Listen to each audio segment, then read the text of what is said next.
Intensive training programme जिसमें हम भक्ति रसामृत सिंधु का पूर्व विभाग को शॉर्ट में है ना थोड़ा सा समरी के रूप में जानने का प्रयास कर रहे हैं। तो पिछले सप्ताह हमने श्रद्धा, साधु संग, भजन क्रिया और अनर्थ निवृत्ति की चर्चा की थी, है ना।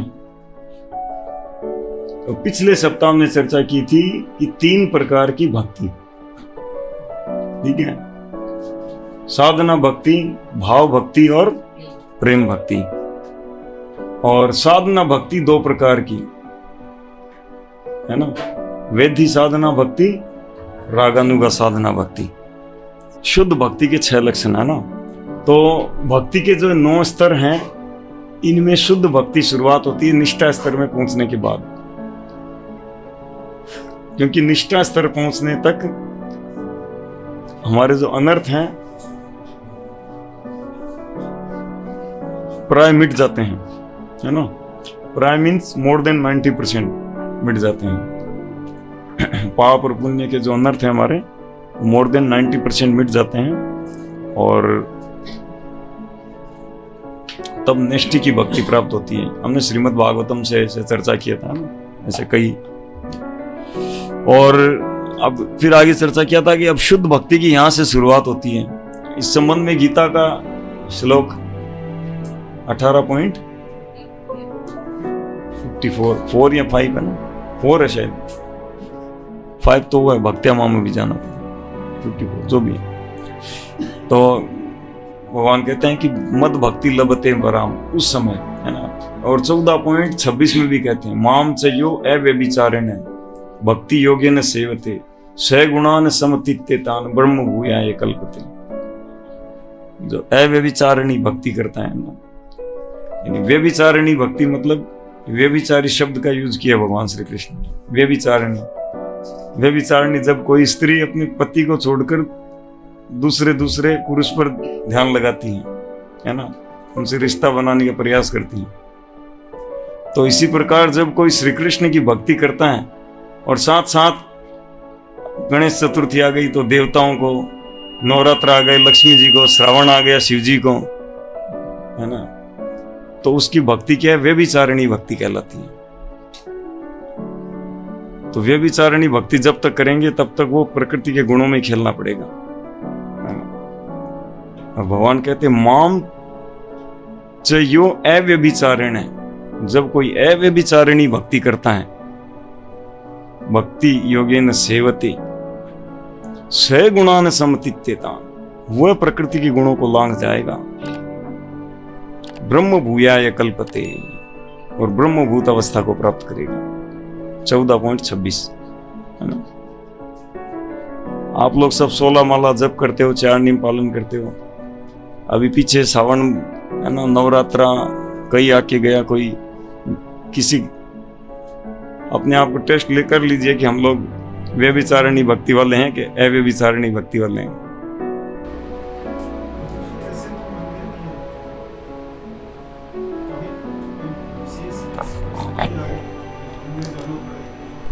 मंदिर जाने में दिक्कत नहीं है, दिक्कत ये मन को उधर लगाने में। विश्वास श्रद्धा जो है ना, वो श्रद्धा श्री कृष्ण को लगानी चाहिए। वो श्रद्धा साथ साथ उधर भी लगाना। श्री कृष्ण की तो भक्ति गई, लेकिन वो उधर दोष लग जाएगा, उनको क्यों नाराज करें।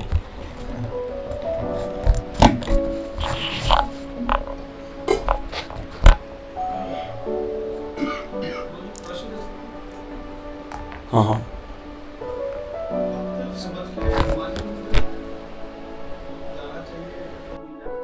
नहीं जा सकते हैं, पर श्री कृष्ण ही हमारे मालिक हैं, हम उनके सर्वेंट है ना। अब जा रहे क्यों, वो देखना पड़ेगा, उसमें कई कारण हो सकते हैं। जैसे आप ये कांड जा रहे हो कि मैं हर साल जाता हूँ अभी नहीं जाऊंगा, या हर सप्ताह जाता हूँ अभी नहीं जाऊंगा, तो क्या होगा, वो भय है।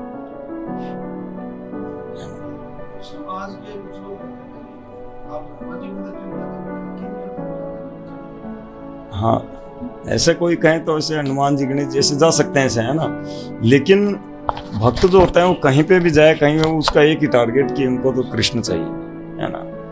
तत्र लौल्यम एकल मूल्यम, लालच पूर्वक श्री कृष्ण चाहिए हमको। ओके,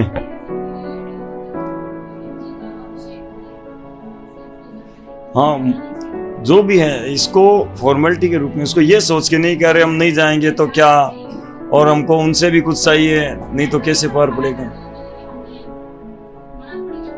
नहीं, वो आपको देखो अपनी स्थिति के अनुसार देखना पड़ेगा ना। और लेकिन भगवान कह रहे हैं कि भक्ति है ना, जो भक्ति करता है, भक्ति करना मतलब सेवा करना। जब कोई ये सोचे कि भगवान श्री कृष्ण की सेवा करूं, लेकिन साथ साथ उनकी भी करनी पड़ेगी, नहीं तो नहीं चलेगा, तो वो अव्यभिचारिणी है।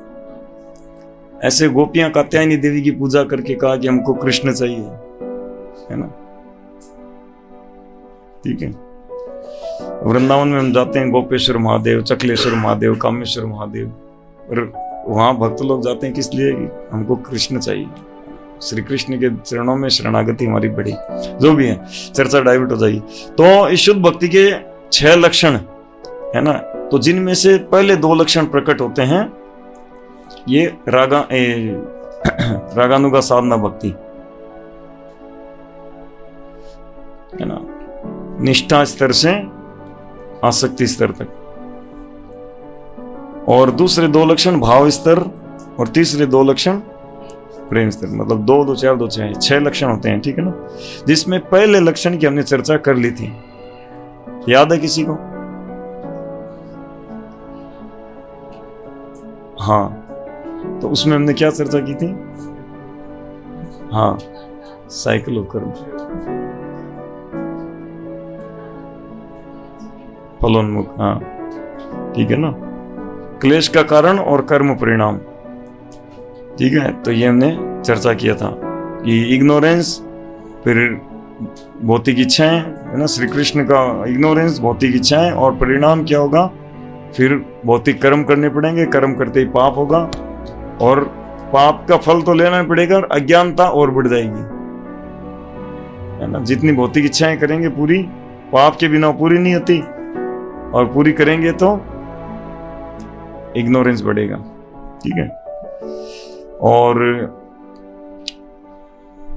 फिर कर्म फल, है ना, तो ये प्रारब्ध और अप्रारब्ध में इस प्रकार इकट्ठा होता है। ये सब हमने चर्चा किया था पिछली बार कि हम जो जो कर्म करते हैं हमारा जाके अप्रारब्ध में इकट्ठा होता है, और फिर इकट्ठा होके बीज रूप में जाके फिर फलोन्मुख फल के रूप में उनको मिलता है, और फलोन्मुख होके फिर जब मिलता है तो उसको कहते हैं प्रारब्ध।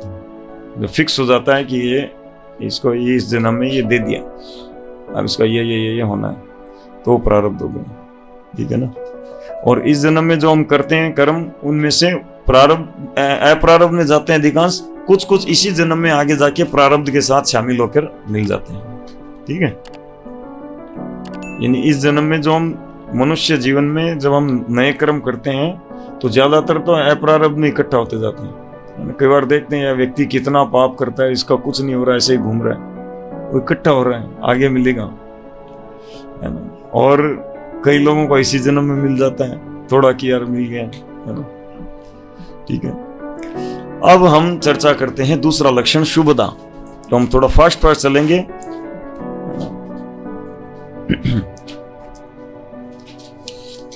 तो शुद्ध भक्ति का दूसरा लक्षण है शुभदा, मतलब शुभ फल प्रदान करने वाला होता है ये लक्षण, है ना।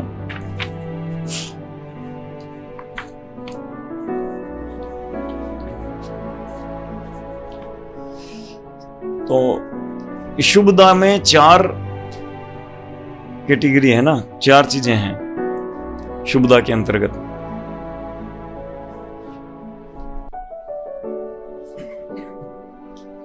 ठीक है, तो पहला है जगत प्रीणम।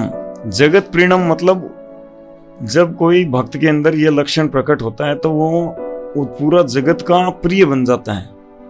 प्रिय मतलब पूरा जगत उसको अपना प्रिय लगता है कि ये सब जीवात्मा जो हैं ये मेरे भाई बंधु हैं, ये मेरे ही समान श्री कृष्ण के अंश हैं, और ये लोग श्री कृष्ण से विस्मृत होकर और संसार में सुख ढूंढने के पीछे मृग मरीचिका की तरह घूम रहे हैं, बहुत कष्ट में पा रहे हैं, और इनका कैसे कल्याण हो, और इनका कल्याण कृष्ण भक्ति के द्वारा हो सकता है। अतः वो कृष्ण भावनामृत का प्रचार करने में लगे रहते हैं, है ना। इस संबंध में प्रहलाद महाराज का एक श्लोक है, आप लोगों को ध्यान हो तो। प्रहलाद महाराज कहते हैं कि मुझे अपने लिए कुछ नहीं चाहिए, और मेरे को कुछ भय शोक आदि कुछ नहीं, लेकिन मेरे को एक चिंता रहती है कि जब ये संसार के लोगों को देख रहा हूं कि ये दुख की स्थिति को सुख में बदलने का प्रयास कर रहे हैं, तो मेरे को दुख होता है। तो कैसे इन मूढ़ लोगों का, इन मूर्खों का उद्धार करूं, कैसे इन मूर्खों को मतलब कृष्ण भक्ति की राह पे लाऊं। तो जगत प्रणम, तो स्वतः ही हृदय में दया उत्पन्न होती है ना। इसीलिए शुद्ध भक्त जो होते हैं वो सब समय प्रचार, कैसे प्रचार होगा, कैसे प्रचार होगा। हम वो गुरु महाराज का ग्लोरिफिकेशन सुन रहे थे ना, तो मायापुर में वो वोट के अंदर, नाव के अंदर मीटिंग चल रही थी, तो बाहर आके कह रहे थे प्रीच प्रीच प्रीच। सब कौन, अरविंद लोचन कौन थे वो, उनको बता रहे थे, जो भी है ना। श्रील प्रभुपाद अपने बुजुर्ग अवस्था की परवाह किए भी नहीं, है ना। और कितने ठंड के एरिया में वृद्ध व्यक्ति जो होता है ज्यादा सर्दी के एरिया में नहीं जाना चाहता। और वहां जो लोग रह रहे हैं वो एक अलग बात है शुरू से ही, लेकिन जो शुरू से ही गर्मी के एरिया में रह रहा है वो सर्दी के एरिया में वृद्ध अवस्था में जाता रह नहीं पाते। तो श्रील प्रभुपाद बहुत कठिनाई के साथ अमेरिका में कैसे उन्होंने प्रचार आगे बढ़ाया, है ना। आगे जाके श्रील प्रभुपाद ग्लोरिफिकेशन का सेशन करेंगे, है ना, तो उसमें आएगा। दूसरा जगत अनुरक्तम। जगत अनुरक्तम मतलब जगत जो होता है, संसार के लोग उनके प्रति अनुरक्त हो जाते हैं, स्वतः ही आकर्षण आ जाता है सभी का उनके प्रति। जब कोई से शुद्ध भक्ति में उन्नत होते हैं तो उनके अंदर जब ये क्लेशाग्नि शुभदाय लक्षण प्रकट होता है, तो इस स्तर में, यानी कि ये निष्ठा रुचि आसक्ति स्तर के भक्त, तो इस स्तर के भक्त की क्या विशेषता कि उनके प्रति सबका अट्रैक्शन आता है। कुछ सामान्य व्यक्ति भी जो भक्त नहीं है ना, अभी थोड़ा सा श्रद्धा मान लो, लेकिन अगर वो ऐसे भक्त को देखेगा तो स्वतः उनके प्रति अट्रैक्शन आएगा। ये ऐसे भक्त के बारे में सुनेगा या देखेगा या इनके सुनेगा कुछ, है ना, स्वतः अट्रैक्शन आता है। भले उससे कोई भौतिक लाभ नहीं होने वाला, लेकिन फिर भी अट्रैक्शन आता है कि यार ये कौन है, इनसे मिले, हम इनसे बात करें, इनसे कुछ सुने, ये हमारे को देखें, हम उनसे उनको देखें। तो ये लक्षण प्रकट होता है शुभदा, है ना, शुभदा के अंतर्गत जगत अनुरक्तम, है ना। और तीसरा है सद्गुणों का विकास होता है। तो भक्त में स्वतः ही सद्गुणों का विकास हो जाता है ना। जब शुद्ध भक्ति अनुशीलन करते हैं ना, तो सद्गुणों का विकास स्वतः ही होता है। कोई भागवतम तुरंत निकल सकते हैं तो 5, 18, 12 निकालिए कोई। यस्यास्ति भक्तिर् भगवती अकिंचना सर्वे गुणैस्तत्र समासते शुरा हराव भक्तस्य कुतो महद्गुणा मनोरथेना सति धावतो बहि। धावतो बहि मनोरथे न आसति धावतो बहि। जो व्यक्ति पूर्ण पुरुषोत्तम भगवान वासुदेव के प्रति शुद्ध भक्ति उत्पन्न कर लेता है, उसके शरीर में सभी देवता तथा उनके महान गुण यथा धर्म, ज्ञान तथा त्याग प्रकट होते हैं। इसके विपरीत जो व्यक्ति भक्ति से रहित है और भौतिक कर्मों में व्यस्त रहता है, उसमें कोई सद्गुण नहीं आते। भले ही कोई व्यक्ति योगाभ्यास में दक्ष क्यों न हो और अपने परिवार और संबंधियों का भली भांति भरण पोषण करता हो, वह अपनी मनोकल्पना द्वारा भगवान की बहिरंगा शक्ति की सेवा में तत्पर होता है। भला ऐसे पुरुष में सद्गुण कैसे आ सकते हैं? तो भगवान के भक्त में स्वतः सद्गुण आते हैं, सारे देवताओं के, महर्षियों के, है ना, आदि। और जो भगवान का भक्त नहीं है तो उसमें कोई सद्गुण होते नहीं। अगर जो दिख रहे हैं वो तात्कालिक होते हैं, वो ऊपर से डाले हुए है ना, ऊपर से ऐसे ही लगाए हुए, वो थोड़े दिनों में गायब हो जाते हैं क्योंकि अंदर अशुद्धता है। ठीक है। और चौथा है सर्वथा आनंद प्रदान करने वाला। तो शुभदा का चौथा है अर्थ है सर्वथा आनंद प्रदान करने वाला है ना। तो आनंद मतलब सेवा आनंद। 3 प्रकार के आनंद होते हैं, जड़ आनंद, ब्रह्म आनंद और सेवा आनंद। जड़ सुख, ब्रह्म सुख और सेवा सुख, है ना। जड़ सुख मिलता है इंद्रियों का विषय से जुड़ने से, है ना। इंद्रियों के विषय से जुड़ने से, इंद्रिय तृप्ति से जो मिलने वाला सुख, इसको जड़ सुख। ब्रह्म सुख जो निराकार ब्रह्म में लीन होने पर, है ना, जो ब्रह्मवादियों को, निराकार ब्रह्मवादियों को मिलता है, वो ब्रह्म सुख, है ना। ब्रह्म सायुज्य मोक्ष प्राप्त करके जो ब्रह्म, निराकार ब्रह्म में लीन हो जाते हैं, वो ब्रह्म सुख। और सेवा सुख मतलब श्री कृष्ण की ना नित्य सेवा सुख। ठीक है। तो यहाँ पे आनंद प्रदान करने वाला मतलब ये नहीं कि शुद्ध भक्ति के इस लक्षण में व्यक्ति को संसार का आनंद मिलने लग जाएगा या ब्रह्म आनंद, नहीं, सेवा आनंद। सेवा आनंद में तत्पर होते हैं श्री कृष्ण के। ठीक है। ओके, समझ में आ गया है ना। जगत प्रीणम का क्या अर्थ है?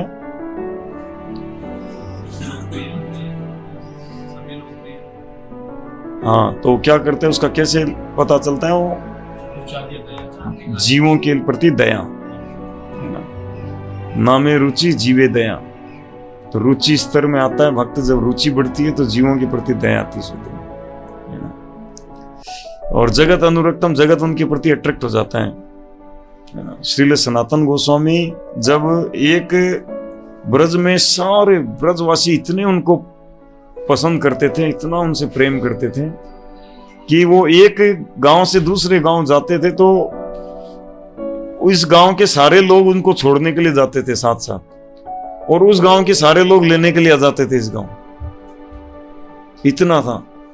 और आज भी वो नजर आता है। आप देखोगे जो गुरु पूर्णिमा आती है ना, उसको ब्रज में मोडिया पूर्णिमा बोलते हैं, मुडिया पूर्णिमा, है ना। मुडिया पूर्णिमा क्यों बोलते हैं? उस सनातन गोस्वामी पाद का आविर्भाव या तिरुभाव, ऐसा है ना, दिवस है। तो उसके उपलक्ष्य में वो लोग कि श्रील सनातन गोस्वामी पाद इस दिन आविर्भाव या तिरुदान हुआ, तो वो लोग उस दिन गोवर्धन परिक्रमा करते हैं। तो मुडिया पूर्णिमा का पीछे ये रहस्य है, श्रील सनातन गोस्वामी के प्रति प्रेम। उस दिन आप गोवर्धन परिक्रमा लगाओ, आपको पैर रखने की जगह नहीं मिली, लाखों लोग, है ना। क्या हाल हुआ? डाइवर्ट कर दिया, पैदल भी है ना, देखो। तो ये है जगत अनुरक्तम का एक बड़ा एग्जाम्पल, है ना। अब देखो कभी ऐसे जो गुरुजन महाराज लोग आते हैं तो स्वतः अट्रैक्शन होता है, मिले उनसे, अरे सुने उनसे, ये जगत अनुरक्तम। श्रील सनातन गोस्वामी 6 गोस्वामियों में से एक हैं श्रील सनातन गोस्वामी। उनका आविर्भाव या तिरोधान दिवस, उसके उपलक्ष्य में वो लोग उस दिन, हाँ ओके, उस दिन आप देखोगे ना, गुरु पूर्णिमा वाले दिन कैलेंडर में दिखा देगा तिरोभाव या आविर्भाव है ना, तो उसमें पता चलेगा। ओके, तीसरा है मोक्ष लघुता। तो क्लेशाग्नि शुभदा ये प्रकट होते हैं किस स्तर में? देखिए, वापस चलते हैं। ये क्लेशाग्नि शुभदा की चर्चा हो चुकी है ना। ये होते हैं निष्ठा से आसक्ति। अब भाव और प्रेम स्तर के, भाव स्तर में जो 2 लक्षण मोक्ष लघुता और सुदुर्लभा, उनकी चर्चा करते हैं। तो मोक्ष लघुता कृत, इन 5 प्रकार के मोक्ष और 8 प्रकार की सिद्धियों को भक्तजन निगलेक्ट कर देता है ना। तो 5 प्रकार के मोक्ष क्या हैं? तो 5 प्रकार के मोक्ष होते हैं, है ना। ये श्रीमद् भागवतम में दिया हुआ है।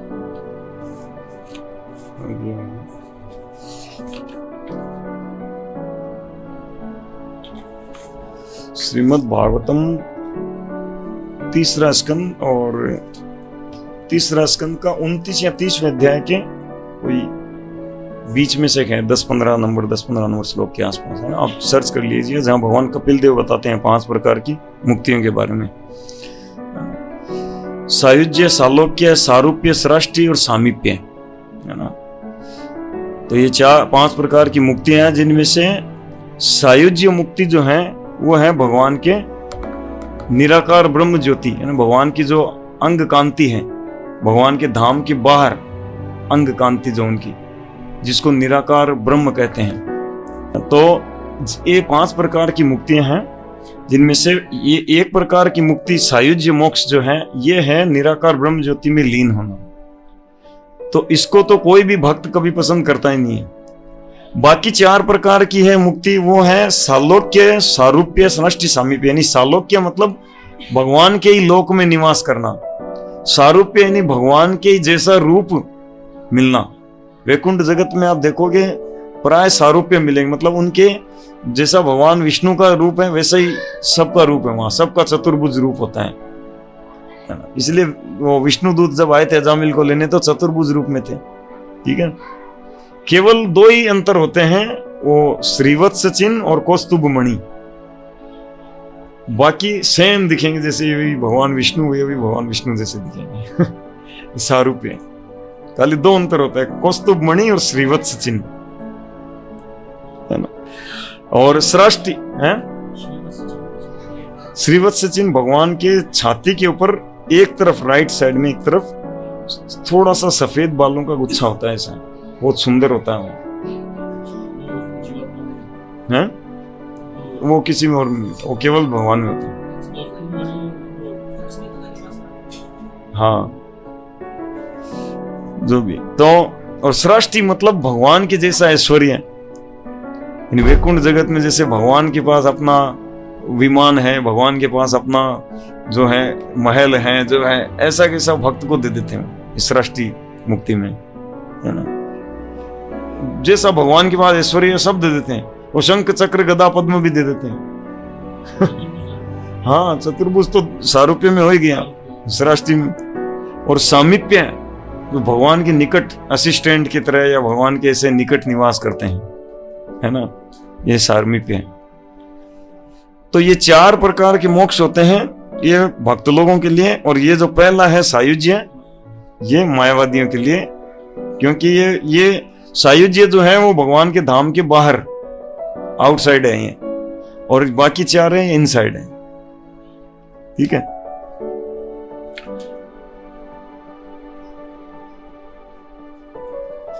अब यहां पर बता रहे हैं कि मोक्ष लघुता करते, मतलब जब भक्त भाव स्तर में उन्नत होता है तो उसके लिए मोक्ष भी लघुता, मतलब मोक्ष को भी स्वीकार नहीं करते, बोले नहीं चाहिए, मुक्तियों को भी स्वीकार नहीं करते। मुक्तियां हाथ जोड़ के खड़ी रहती हैं कि प्रभु हमें स्वीकार कर लीजिए, बोले नहीं मेरे को टाइम नहीं। चेतन चरितामृत मध्य लीला अध्याय 6 श्लोक संख्या 263 से 273, सीधा ये निकला।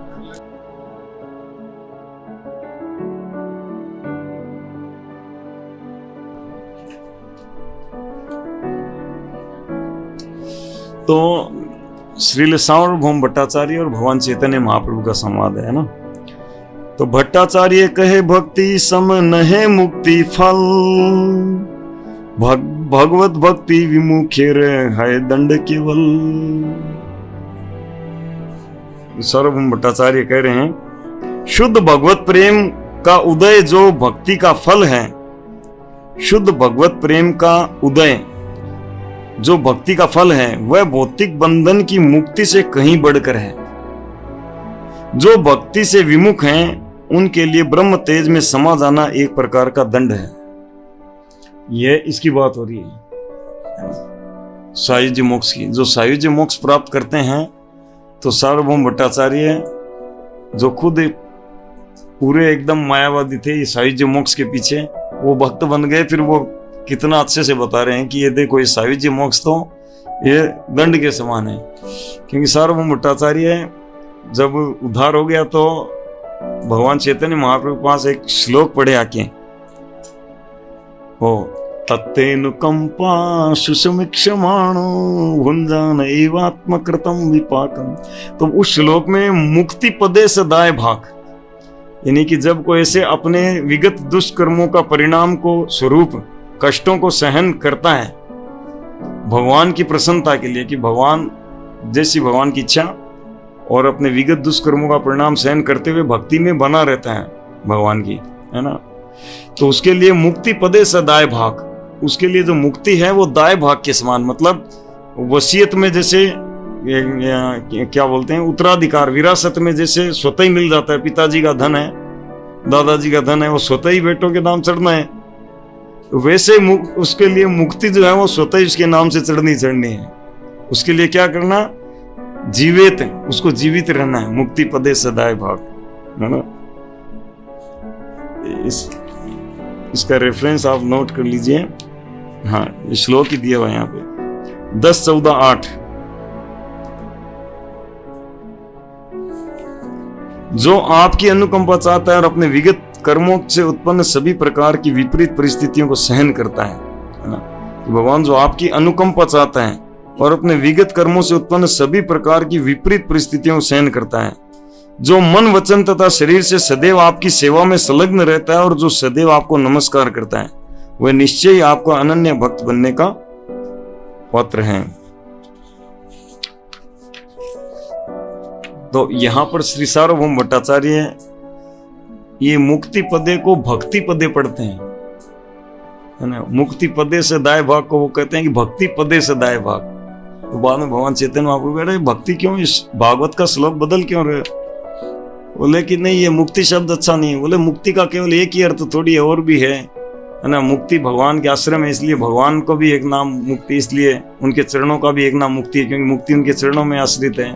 पर नहीं प्रभु, मैं तो नहीं पढ़ूंगा मेरे को मुक्ति शब्द ही से ही घृणा होती है। बोले सार्वभौम भट्टाचार्य से बोले मुक्ति शब्द से ही घृणा है मेरे को। बोले ये मैं नहीं पढ़ूंगा, मैं तो भक्ति पदे सदाय भाग पढ़ूंगा। तो फिर वो करके सुना रहे, है ना। तो कह रहे हैं कि ये सायुज्य मोक्ष है ना। ये जो है, क्योंकि बोले मुक्ति जब नाम आता है तो प्राय सायुज्य मोक्ष की बात आती है। और ये सायुज्य मोक्ष क्या है, ये दंड के समान है ना। कृष्णेर विग्रह यही सत्य नहीं माने, यही निंदा युद्धाधिक करे तारे सने। जो भट्टाचार्य ने आगे कहा, भगवान श्री कृष्ण के दिव्य रूप को न मानने वाले निर्विशेषवादी तथा भगवान की निंदा करने और उनसे सदैव युद्ध करने वाले असुर असुर, है ना, सही दूर दंड है ब्रह्म सायुज्य मुक्ति, तार मुक्ति फल न है यही करे भक्ति। तो ये असुर ब्रह्म ज्योति में समाकर दंडित होते हैं, किंतु जो व्यक्ति भगवान की भक्ति में सेवा में लगा रहता है उसके साथ ऐसा नहीं होता। तो असुरों को दंड स्वरूप ये सायुज्य मुक्ति मिलती है, असुरों की सजा है ना। हम कहते हैं भगवान को, जो भगवान के हाथों मारा जाता है वो भी मुक्त हो जाता है। और अभी इसमें भी फर्क है, मुक्त हो जाने में। वो मुक्त हो जाता है, भक्ति नहीं पाता है ना। उसको ब्रह्म सायुज्य मुक्ति देते हैं, उसको जन्म मृत्यु का चक्र छूट जाता है। लेकिन उसके लिए क्या होता है, वापिस उसका न तो उधर न इधर, न तो भगवत धाम गया न इस जगत में है, बीच में रह गया। तो उनके लिए ये दंड है, पनिशमेंट है उनके लिए। किन के लिए, जो निराकार ब्रह्म के उपासक मायावादी लोग और जो असुर लोग हैं। आगे कह रहे हैं, यद्यपि से मुक्ति है पंच प्रकार, सालोक्य सामीप्य सारूप्य साष्टी सायुज्य। मुक्ति 5 प्रकार की, सालोक्य सामीप्य सारूप्य साष्टी तथा सायुज्य। सालोक्यादिचारी यदि है सेवा द्वार, तब कदाचित भक्त करे अंगीकार। तो भक्त लोग इन चारों को भी स्वीकार नहीं करते, पर कह रहे हैं कि यदि शुद्ध भक्त को पूर्ण पुरुषोत्तम भगवान की सेवा करने का अवसर मिले तो वह कभी कभी सालोक्य सारूप्य सामीप्य या सृष्टि मुक्ति को तो स्वीकार करता है, किंतु सायुज्य को कभी नहीं करता। तो कभी कभी सायुज्य सुनीते भक्तिर है घृणा भय। सायुज्य का नाम सुनकर ही घृणा भय होता है। अरे नहीं, नाम ही मतलब नरक वांछाए तबु सायुज्य न लय। नरक चुन लेंगे, बोले प्रभु नरक भेज दो, मगर आपका ये सायुज्य मोक्ष नहीं चाहिए हमको। और ये मायावादी इस सायुज्य मोक्ष के लिए क्लेशो अधिक तरते शाम, अत्यंत क्लेश उठाते हैं। गीता के 12वें अध्याय में भगवान कहते हैं। और लास्ट श्लोक, ब्रह्म ईश्वरे सायुज्य द्वित प्रकार, ब्रह्म सायुज्य है ते ईश्वर सायुज्य अधिकार। अब ये सायुज्य दो प्रकार के होते हैं, है ना, ब्रह्म सायुज्य और भगवत सायुज्य। ब्रह्म सायुज्य में निराकार ब्रह्म में लीन होता है और भगवत सायुज्य में भगवान के शरीर में लीन होता है। तो जो मायावादी गण हैं ये लोग ब्रह्म सायुज्य में लीन होते हैं, और जो पतंजलि योग के अनुशीलन करने वाले हैं वो लोग भगवान की भक्ति करते हैं, लेकिन भगवान को मानते हैं प्राकृत, कि हमारी तरह प्रकृति के 3 गुणों का बना उनका शरीर है। अल्टीमेटली ब्रह्म, निराकार ब्रह्म ही अल्टीमेटली सत्य है। तो वो लोग क्या करते हैं कि वो भगवान नारायण के शरीर में समा जाना हम चाहते हैं, ये उनका गोल होता है। हाँ, मुनिगण ये सब पतंजलि वो जो भी है, मतलब यहाँ सिद्धांत की बात हो रही है कि ये करेंगे तो ये फल है, वो जैमिनी हो यमिनी कोई भी हो, ठीक है। ओके, तो मोक्ष लघुता, तो 5 प्रकार के मोक्ष में से भक्त जो है किसी को भी नहीं चाहता, है ना। ये यद्यपि शुद्ध भक्ति की चर्चा, लेकिन हमारे को इनका नॉलेज होना जरूरी, इसलिए चर्चा हो रही है ना। अन्यथा क्या होगा कि हम भी कहीं चूक जाएंगे और इनकी इच्छाओं में पड़ जाएंगे कहीं, अरे हमें मुक्त होना है, मुक्ति पाना है, हाँ हाँ हमें ये करना है। तो भक्त जो होते हैं किसी भी मोक्ष को नहीं चाहते,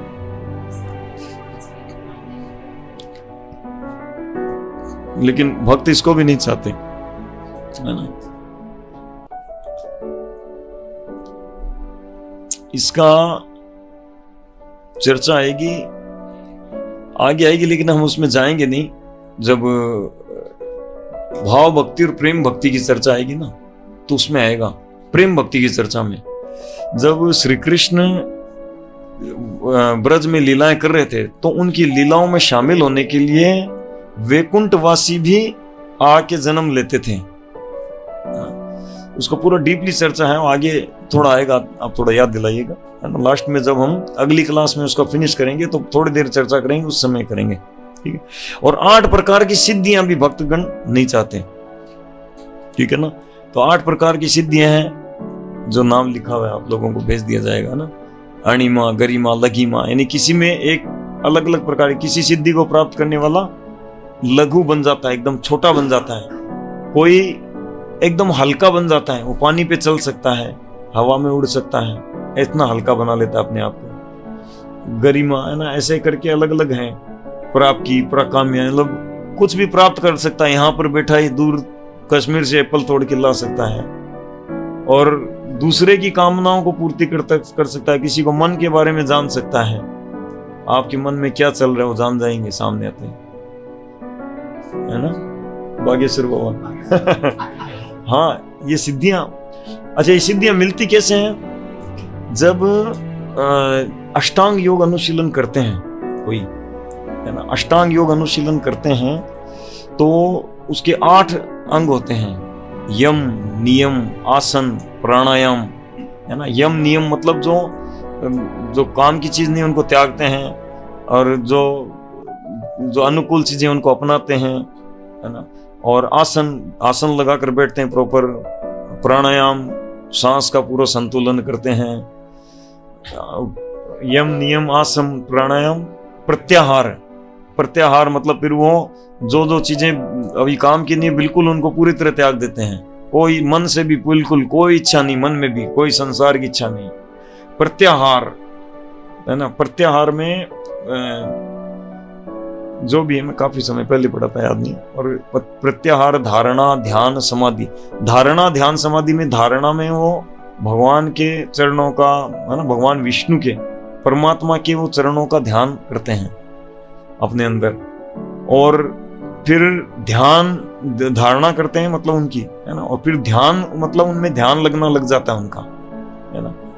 ऐसा मैंने सुना था कि उसमें उनका ध्यान अगर कितना 2 मिनट भी ध्यान लग जाता है तो वो भगवान के दर्शन कर लेते हैं। और अंत में समाधि। तो जब कोई ऐसे धारणा स्टेज में पहुंच जाता है, ध्यान स्टेज में पहुंच जाता है, तो उसको आकाशवाणी होती है उस योगी को कि आपको 8 सिद्धियों में से ये सिद्धि दी जा रही है, अब आप इस सिद्धि से ये कर सकते हो, ये कर सकते हो, पूरा संसार में आप पूजित हो जाओगे, आप प्रतिष्ठित हो जाओगे, आपको खूब लाभ मिलेगा, धन की कमी नहीं रहेगी, सब पूजा मिलेगी और प्रतिष्ठित हो जाओगे। तो योगी उसको स्वीकार कर लेता है, तो उसका वो सब आसन वहीं पे सब जीरो, मतलब वो उसका पूरा हो जाता है और बदले में वो सिद्धि लेके आ जाता है। और जीवन भर उस सिद्धि के द्वारा वो संसार में कर्तव्य दिखा के जो भी करके, अब कर्तव्य अलग अलग है वो, मतलब चाहे तो जैसे असुरों की तरह कुछ उत्पात मचाने में, या फिर भोगवांछा पूरी करने में, या फिर किसी का उद्धार करने में, मतलब किसी का सहायता करने में, है ना, लगा सकते हैं। और जब वो उसको स्वीकार नहीं करते हैं कि मैं नहीं मेरे को नहीं चाहिए, मेरे को तो भगवान का ध्यान करना, तो जो समाधि स्टेज में जाता है वो भगवान का पूरा ध्यान करने, पूरे ध्यान में समाधि, तो उस समय उनको आकाशवाणी होती है कि आपको 8 सिद्धियां दी जा रही है, ले लो। तो उस समय अगर सिद्धियां ले लिया तो वो परमात्मा साक्षात्कार उनका मिट जा, मतलब अधूरा रह जाता है बीच में ही, और वो सिद्धियां लेकर उनका ये जीवन सिद्धियों में पीछे चला जाता है। और अगर वो भी नहीं स्वीकार करते हैं तो वो परमात्मा साक्षात्कार उनका हो जाता है, भगवान परमात्मा रूप में उनको निरंतर हृदय में दर्शन देते हैं। ठीक है। दूसरी तरफ कोई जब भक्ति करता है, शुद्ध भक्ति अनुशीलन कर रहा है, तो उसके मार्ग में भी आता है, उसको भी आगे जाके जब भाव स्तर का भक्त भाव स्तर में उन्नत होते हैं, तो उनको भी ऐसा प्रपोजल आता है कि उनको भी ऐसा, है ना, ये सिद्धियां प्राप्त होनी, सिद्धियां आती है उनके पास, मुक्तियां आती हैं, हमको स्वीकार कर लो, आ जाओ वैकुंठ में, आप सृष्टि सारूप्य है ना, ऐसे। और भक्त नहीं चाहिए, इस पहले सिद्धियां आती हैं, सिद्धियां हमको ले लो, देखो मैं प्राप्त की, मेरे को पाने से आपको ये फल मिलेगा, मैं देखो वशीता, आप किसी को अपने वश में कर सकते हो, देखो काम वसाइता, आप दूसरों की कामना को पूरा कर सकते हो, कोई कुछ भी आपके पास मन्नत लेके आएगा आप उसको पूरा कर सकते हो। तो ये 8 प्रकार सिद्धियां। तो भक्त क्या है, मोक्ष लघुता, ये मोक्ष और सिद्धियां आदि इनको परवाह नहीं करता। और चौथा है सुदुर्लभा, जो भाव स्तर के भक्त का अंदर प्रकट होता है ना ये, ठीक है। सुदुर्लभा, स्वयं के प्रयास से प्राप्त नहीं की जा सकती भक्ति, सुदुर्लभा है। यानी कि इस स्तर में क्या होता है कि भक्त ये अनुभव करता है कि ये जो भक्ति है वो वास्तव में बहुत सुदुर्लभ, बहुत अत्यंत दुर्लभ है ना। और दुर्लभ कैसे इसमें बताया जा रहा है कि दुर्लभ इसलिए है क्योंकि ये स्वयं के प्रयास से प्राप्त नहीं की जा सकती। भक्ति कभी भी हम स्वयं अपने प्रयास से प्राप्त नहीं कर सकते हैं, और श्री कृष्ण आसानी से देते नहीं है। तो हमारा तो हो गया काम, लौट जाओ अपने अपने घर कर दो बंद सब किताबें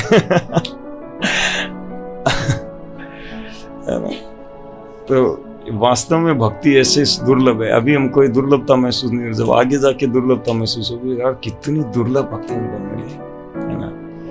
और हमको मिलती कैसे है, किसी न किसी शुद्ध भक्त की कृपा ही हुई है हमारे ऊपर, उन्होंने कृपा करी। अन्यथा जैसे हमने शुरू में चर्चा की थी ना कि अनेक जन्मों की सुकृति, भगवान के हेतु की कृपा, या फिर शुद्ध भक्तों की कृपा, है ना। तो भगवान के हेतु की कृपा ये तो आप छोड़ दो, रेयर ही कोई, तो कोई कौन बनेगा करोड़पति वाली बात है किसका नंबर आए कब आए।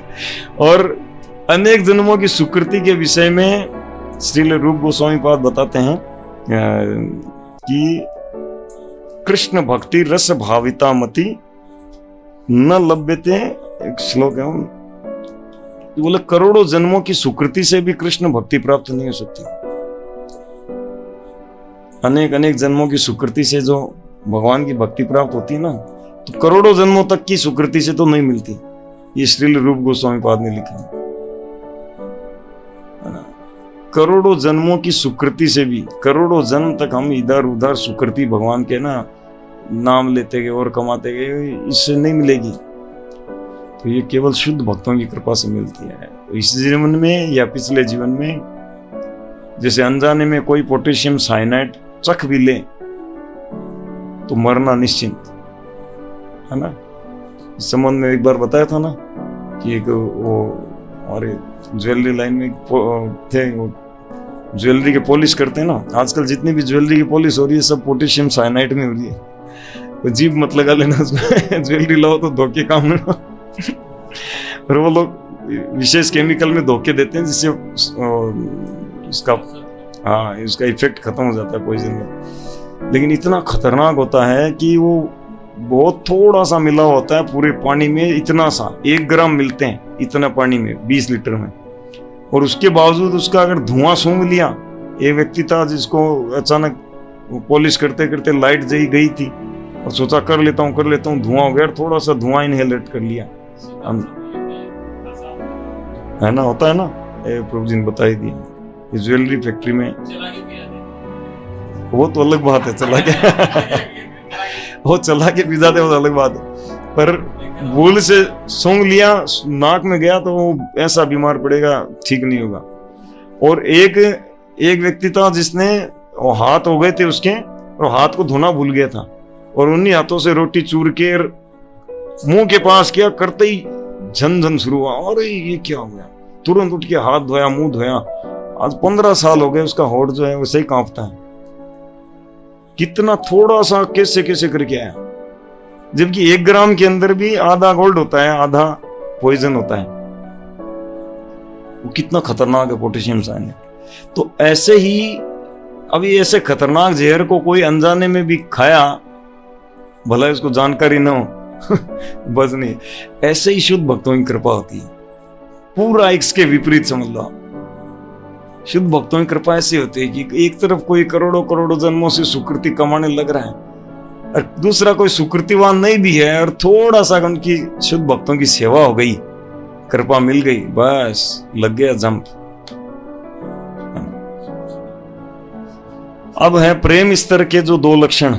प्रेम स्तर के भक्त में जो शुद्ध भक्ति के 2 लक्षण प्रकट होते हैं, इस सांद्रानंद विशेष आत्मा, यानी प्रगाढ़ आनंद। ये तो प्रेम स्तर का है लक्षण, तो प्रगाढ़ आनंद तो होना ही है।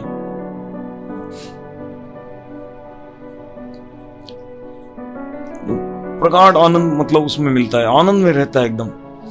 इस लक्षण के भक्त जो हैं वो कोई भी बाह्य चीजों की परवाह नहीं करेंगे। वो बाहर से अपने आप को पागल जैसा भी कर सकते हैं, वो उस आनंद में इतना मतलब श्रेष्ठता समझते हैं कि बाहर से उनको चाहे कुछ भी हो, कोई परवाह नहीं करते, है ना।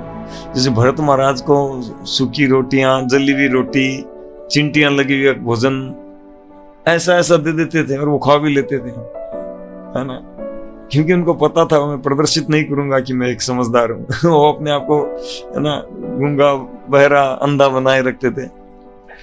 तो ऐसे आनंद में अंदर से रहते हैं। काटने के लिए ले जा रहे थे डाकू, और जा रहे हैं, और बातें करते ले जा रहे हैं कि इसको अच्छा मक्कू मिल गया, हमारा सरदार खुश होगा, इसका बलि देंगे काली को। सब सुन रहे हैं, लेकिन चले जा रहे हैं, और जाके कह रहे हैं झुको, इधर झुक रहे हैं, और काटने लगे तो फिर देवी काली प्रकट हो गई। ऐसे आनंद में रहते हैं बिल्कुल, है ना। और बहुत सारे इसके उदाहरण हो सकते हैं, पर हम चलेंगे शॉर्ट में। और श्री कृष्ण आकर्षणी, छठा लक्षण, शुद्ध भक्ति श्री कृष्ण को भी आकर्षित करती है। तो प्रेम स्तर के भक्त में लक्षण प्रकट होते हैं कि श्री कृष्ण भी आकर्षित होते हैं। इसीलिए राधा रानी को क्या कहते हैं, मदन मोहन मोहिनी। मदन मोहन, श्री कृष्ण मदन मोहन है। मदन यानी कामदेव, कामदेव को मोहित करने वाले, कंदर्प कोटि कमनीय विशेष शोभम, करोड़ों कामदेव को मोहित करने वाले। पर ऐसे मदन मोहन को भी राधा रानी मोहित करती है, मतलब जो प्रेम स्तर के भक्त हैं मोहित करते हैं। इसलिए राधा रानी को कहते हैं मदन मोहन मोहिनी, जो भी है। ठीक है, तो अब हम आगे बढ़ते हैं। तो भक्ति के 64 अंग। तो ये अभी जो पिछले चर्चा हो रही थी, ये शुद्ध भक्ति के 6 लक्षण हो रहे थे, है ना, जो प्रारंभ में प्रकट हो रहे थे 2, फिर आगे भाव स्तर में 2, प्रेम स्तर में 2। अब वापस हम आते हैं स्टार्टिंग में। अब एकदम हम भक्ति के तीसरे स्तर में आ रहे हैं, प्रारंभिक। देखो बैक जाता हूं थोड़ा। तो ये तो मतलब पहले अभी जो चर्चा हो चुकी थी, है ना, ये इसका हमने ज्यादा चर्चा नहीं किया, क्योंकि हमारे बहुत ऊपर की चीजें हैं, तो ज्यादा करके भी क्या करेंगे। अभी हम भक्ति के 64 अंग, कौन से भक्ति के, ये वेदी साधना भक्ति के 64 अंग, साधना भक्ति के 64 अंगों की चर्चा हो रही है अभी, स्पेशली वेदी साधना भक्ति के, है ना। तो अब इन यहां की चर्चा हो रही है, ठीक है। तो जिसकी यहां से प्राय प्रारंभ होता है भजन क्रिया से 64 अंग। तो ये भक्ति के 64 अंग हैं। आप लोग भक्ति रसामृत सिंधु बुक खोलिए अपनी, लेके आए ना सब। देखो यहाँ पे ना थोड़ा कंफ्यूज मत होना आप लोग, ये पहले 20 मुख्य अंग है ना। तो इन 64 अंगों में से पहले 20 अंग जो हैं ये मुख्य हैं। इनमें से भी पहले 3 अंग, तो 64 अंगों में से फर्स्ट, सेकंड और थर्ड, ये विशेष मुख्य है ना। इनकी हम चर्चा करेंगे। और 21 से लेकर 59 तक विविध अंग बताए हैं। और ये 20वां अंग है ना, निंदा। 19वां अंग है अपराध, 32 प्रकार के सेवा अपराध, 10 प्रकार के नाम अपराध। और 20 मुख्य अंग जिनमें से 10 करणीय है और 10 अकरणीय है। 1 से 10 तक करणीय, 11 से 20 तक अकरणीय, ठीक है। जिनमें से 19वां 20वां अलग से दिया है। 19वां है 32 सेवा अपराध, 10 नाम अपराध, 20वां है निंदा। ये चर्चा करेंगे। और उसके बाद में 21 से लेके 59 तक आप लोग पढ़ लीजिएगा घर में, ठीक है, या हम लोग एक एक करके शॉर्ट में पढ़ लेंगे। और फिर 60 से लेकर 64 तक, 60, 61, 62, 63, 64, ये जो 5 हैं वो 5 टॉप सबसे मुख्य अंग, ठीक है। भक्ति रसामृत सिंधु अध्याय 7, सब पेज नंबर अलग अलग हो सकता है, चैप्टर खोल लीजिए। कोई एक जना पढ़िए जोर से। सिद्धांतों के प्रमाण, अंग लक्षण, प्रामाणिक गुरु की शरण में जाना। श्रीमद् भागवत में 11.1-21 महाराज जीवी से प्रबुद्ध कहते हैं, हे राजन, आप इसे निश्चित समझे कि इस भौतिक जगत में कहीं कोई सुख नहीं है। यह सोचना मेरी भूल है कि यहाँ सुख है, क्योंकि यह जगत क्लेशों से ही पूर्ण है। जो व्यक्ति वास्तविक सुख पाने का सच्चे दिल से इच्छुक है, उसे प्रामाणिक गुरु की खोज करके दीक्षा ग्रहण करनी चाहिए और उसकी शरण में जाना चाहिए। गुरु की पात्रता यही है कि उसे विवेचन तथा तर्क द्वारा शास्त्रों के निष्कर्षों से अवगत होना चाहिए और अन्यों को इन निष्कर्षों के प्रति आश्वस्त कर सकना चाहिए। ऐसे महापुरुष जिन्होंने समस्त सांसारिक कामनाओं को त्याग कर भगवान की शरण ग्रहण की है, उन्हें ही प्रामाणिक गुरु समझना चाहिए। हर व्यक्ति को अपने जीवन उद्देश्य की पूर्ति के लिए ऐसा प्रामाणिक गुरु खोजना चाहिए जिससे वह अपने को आध्यात्मिक आनंद के धरातल पर पहुंचा सके। तात्पर्य यह है कि मनुष्य को चाहिए कि वह ऐसे गुरु को गुरु न बनाए, ऐसे व्यक्ति को, दोबारा पढ़िए। तात्पर्य यह है कि मनुष्य को चाहिए कि वह ऐसे व्यक्ति को गुरु न बनाए जो 1 नंबर का मूर्ख हो, जिसे शास्त्रीय आदेशों के अनुसार दिशा ज्ञात न हो, जिसका चरित्र संदेहास्पद हो, जो भक्ति के सिद्धांत का पालन न करता हो, अथवा जिसने इंद्रिय तृप्ति करने वाले 6 माध्यमों पर विजय प्राप्त नहीं की हो। इंद्रिय तृप्ति के 6 माध्यम हैं जीव, उपस्थ, उदर, क्रोध, मन तथा शब्द। जिसने इन 6 को वश में करने का अभ्यास किया हो उसे विश्व भर में शिष्य बनाने की अनुमति है। आध्यात्मिक जीवन में प्रगति के लिए ऐसा गुरु बनाना एक परीक्षा की घड़ी है। प्रामाणिक गुरु की शरण प्राप्त करने वाला भाग्यशाली व्यक्ति बिना किसी संदेह के आध्यात्मिक मोक्ष के मार्ग का प्रतीक बनता है। गुरु से दीक्षा लेना नहीं ठीक है, तो इसकी चर्चा करते हैं ना। तो भक्ति का पहला अंग है प्रमाणिक गुरु की शरण ग्रहण करना। कौन सा? पहला। यानी जब तक हम प्रमाणिक गुरु की शरण ग्रहण न किए हैं तब तक हम भक्ति में एंट्रेंस नहीं हुआ हमारा, है ना। श्रील प्रभुपाद कहते हैं कि प्रमाणिक गुरु के शरण ग्रहण किए बिना श्री कृष्ण को जानने की शुरुआत करना भी असंभव है। शुरुआत करना भी असंभव है।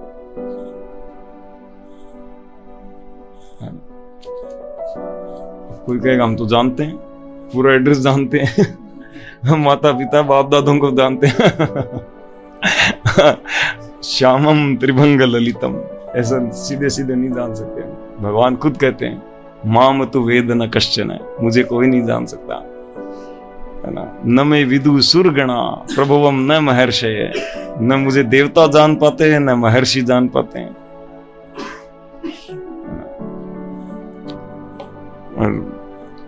तो भगवान को जानने की शुरुआत, है ना, शुद्ध भक्ति की, मतलब ये भक्ति की शुरुआत होती है जब हम प्रमाणिक गुरु की शरण ग्रहण करते हैं। इसीलिए भक्ति वृक्ष कार्यक्रम में, है ना, टारगेट होता है हमारा कि हम इस कार्यक्रम के दौरान श्रद्धावान से लेके कृष्ण सेवक, कृष्ण साधक, श्रील प्रभुपाद आश्रय और गुरुचरण आश्रय, है ना, तो हम प्रमाणिक गुरु की शरण ग्रहण करें, यानी भक्ति का पहला अंग तक पहुंच जाएं।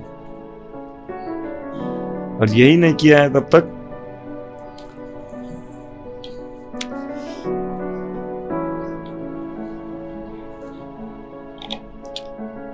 दूसरा है, आगे पढ़िए, दूसरा वाला पढ़िए, है ना।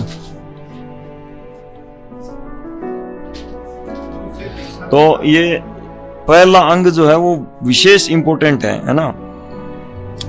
जब ये पहला अंग हम कर लेते हैं, प्रमाणिक गुरु की शरण ग्रहण करना, तो बाकी 63 अंग जो होते हैं वो गुरुदेव की कृपा से हम आगे स्वतः ही कर पाते हैं। हमको पहला करना होता है, बाकी 63 गुरुदेव की कृपा से हम आगे कर पाते हैं स्वतः ही, है ना, उन्हीं की कृपा से। दीक्षा लेना और उससे उपदेश प्राप्त करना, अर्थात श्री कृष्ण दीक्षा। प्रबुद्ध मुनि ने राजा से आगे इस प्रकार कहा, हे राजन, शिष्य को गुरु रूप में ही नहीं अपितु भगवान और परमात्मा के प्रतिनिधि के रूप में स्वीकार करना पड़ता है। दूसरे शब्दों में शिष्य को चाहिए कि गुरु को ईश्वर रूप माने, क्योंकि गुरु कृष्ण का बाह्य स्वरूप होता है। इसकी पुष्टि हर शास्त्र में हुई है। और शिष्य को चाहिए कि गुरु को इसी रूप में स्वीकार करे। मनुष्य को चाहिए कि वह गुरु से अत्यंत गंभीरता एवं आदर पूर्वक श्रीमद्। एक मिनट रुकिए, तो यहाँ पे देखिए कितना स्पष्ट श्रील प्रभुपाद लिख रहे हैं, है ना। और फिर भी लोग प्रभुपाद ऐसा कहते हैं, प्रभुपाद ऐसा कहते हैं करके उल्टा पुल्टा अर्थ लगा के और ऋत्विकवाद को बढ़ावा देते हैं संसार में। बार बार प्रभुपाद हजारों जगह लिखा है प्रमाणिक गुरु, प्रमाणिक गुरु, प्रमाणिक गुरु, और कहते हैं कि एक लेटर लेके कहते हैं कि प्रभुपाद ने ऐसा कहा है, फाइनल ऑर्डर। माया कितनी स्ट्रांग है ऐसे पता चलता है। बड़े बड़े तुरुम खां भी फेल हो जाते हैं, है ना, वो भी समझ नहीं पाते। जो भी है, तो प्रमाणिक गुरु जो होते हैं वो भगवान का वास्तव में जो परमात्मा रूप में भगवान अंदर है हृदय में, वो ही गुरु के रूप में बाहर है। जीवेर निस्तार लागी नंद सुत हरि, भुवने प्रकाश हान गुरु रूप धरी, जीवेर निस्तार लागी, जीवों का उद्धार करने के लिए नंद सुत हरि, नंद महाराज के पुत्र श्री कृष्ण भुवने प्रकाश हन, अपना प्रकाश के रूप में भुवने प्रकाश हन गुरु रूप धरी। चैतन्य चरितामृत में लिखते हैं, गुरु कृष्ण रूप हन शास्त्र प्रमाणे। सारे शास्त्रों में प्रमाण है कि गुरु कृष्ण का ही एक रूप है। गुरु कृष्ण रूप हन शास्त्र प्रमाणे। बोलिए, गुरु कृष्ण रूप न गुरु रूपे कृष्ण कृपा करेन भक्त गणे।